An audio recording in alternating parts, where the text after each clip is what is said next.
So today I want to talk about one of those things that everybody knows about if you read music, but nobody actually teaches you the why. And that is the double flat or the double sharp. If you have been playing music long enough, maybe for a few years, you've run into this phenomenon and it is annoying. So first of all, let's talk about some terms that will help you know what I'm talking about, even if you're not a huge music nerd. And then I'll get into what the beef is, and then some general reasons why actually these things exist, and why it may be good for them to continue, but also maybe why we're running into trouble anyway with notation in general. So let's just start out with some general terms. The first is just a flat or a sharp. What is a flat or a sharp? It's a way to indicate that you're going to do an alternative note, something called an accidental. A flat is going to be a note just the very next note to the left or down, if you will, left on the piano. A sharp is going to be the very next note to the right or up. And that symbol is either a flat is like the lowercase b, a sharp is that hashtag. Now, a double flat is when you put two of those and it means a whole step. So not just one move, but two moves. So for example, if you were sitting on the piano and you were playing, you could play a C, that would just be a natural. A C flat would be B, and then a C double flat would actually be the note B flat. And if that started to be confusing, you're starting to see why this drives people so crazy. Now, let me first get into one more buzzword, and then we'll talk about why these exist. Enharmonic. What does enharmonic mean? It means exactly that one note is that same note but with different names. So for example, you could have C flat and B natural. Those are the same exact note. Another good example of this is D sharp and E flat. They're the same note, but they have an enharmonic spelling. Now, let's first talk about why enharmonic spellings exist in the first place. They exist because notes are not always going to occupy the same rule, the same job, if you will. The simplest way of putting this is, let's imagine that we want to play a scale. We want to play B major, right? B, C sharp, D sharp, E, F sharp, G sharp, A sharp, B. We want to use each letter only once. But let's imagine you like B flats more than B. B flats more than A sharps. So then you go, okay, I'm going to spell it with a B flat instead. B, C sharp, D sharp, E, F sharp, G sharp, B flat, B. Does that change anything? On the one hand, no. On the other hand, now we got this super confusing thing of having two B's in the same place. Hence, we have enharmonic spellings. So we have two different names depending on the role that's going on. They can do more than this, though. They can actually show us intent. They can show us which direction we feel that note should go. An A sharp, for the most part, is going to resolve upward into a B. A B flat, for the most part, is going to resolve downward to an A. Some people have huge beefs with things like E sharp.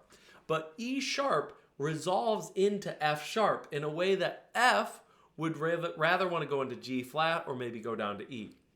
And again, if this is starting to get confusing, try to follow along with me. But these are kind of these subtle things composers are trying to use the way they write notes to make sense.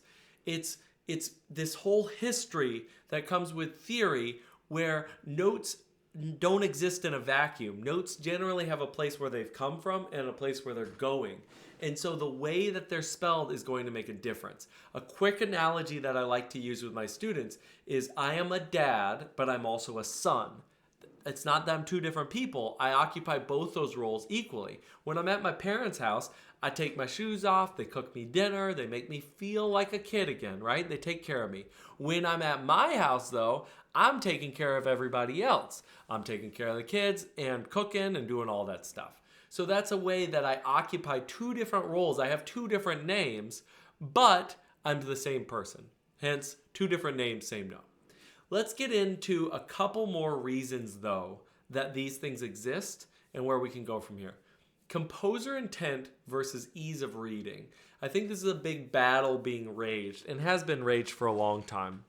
And that is, as a composer, someone who's writing the music, I may want to convey more than just the note in the way I write it. I may want to get you in on a little bit of my inside thinking about how I feel this note is placed in the song. So the way that I write it can give some sort of insight into that.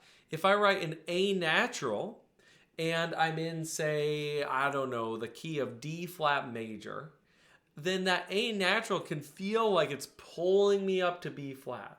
But if instead I write it as B double flat, then it's going to be pulling down to A flat and maybe even pushing us into a completely different key. This happens a lot with something called an enharmonic key change, where you can go completely in a different direction. Probably the most common one is you're in D flat major and you go to C sharp minor. And so you start pulling in all these crazy double flat, double sharp business, and then boom, you're over in a different key. It happens. But some people are like, give it to me straight. I don't want to see a B double flat. I just want to see an A natural. And there's really nothing wrong with that, but you have to be understanding why composers will use those more complicated expression sort of ideas. The third kind of thing where this runs into trouble is we have a breakdown right now of a traditional unified educational point of view.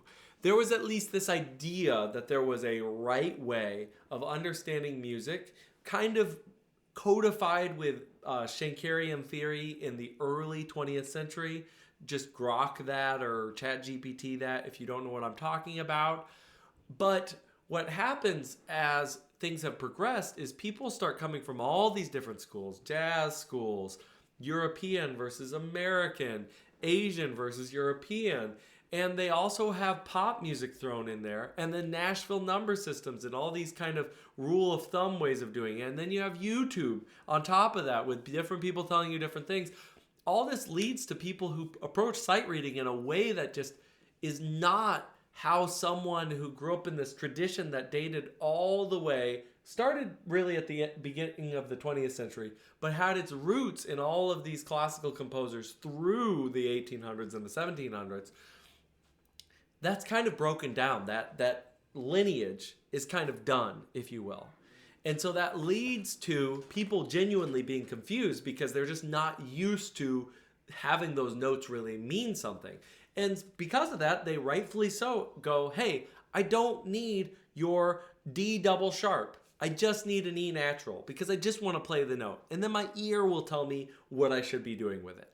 Again, is that a wrong point of view? Probably not. It's just a different point of view. Another one, modern composers break normal theory stuff a lot of times. And what I mean by normal theory is, again, this lineage of composition through the Baroque era, all the way through the modern era, into people like Prokofiev and Rachmaninoff. Maybe you're doing something completely different. Maybe you're a Philip Glass. Maybe you're, Ludovico Einaudi. I'm probably saying that wrong.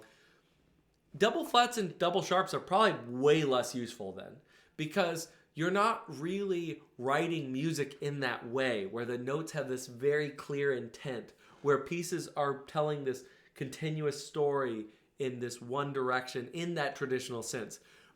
Then don't use double flats, double sharps. This goes so far that some people don't even use key signatures anymore. They don't actually put anything, and then they just write in every accidental that they have. The final point that I want to make is all of this pushes me in this direction of saying that we need a new style of notation. If you really look at what's going on with music right now, traditional music notation tends to fail with notating everything that would be helpful to someone in a modern setting. Especially when you start thinking about keyboards and modern instruments, it almost seems like we need some digital native notational framework that is all about making music as quick and easy to learn as possible. It's not good enough to say we're all just going to become players by ear and by rote, because music notation still has a very valid use case. It's the easiest way to learn a piece fast. It's the easiest way to convey a lot of parts to a lot of different people and get them all on the same page right away. So it still has its place, but I do think it could be modernized because it's been about 100 years since the last bit of modernization for it. If you thought this was interesting, great, like it, subscribe.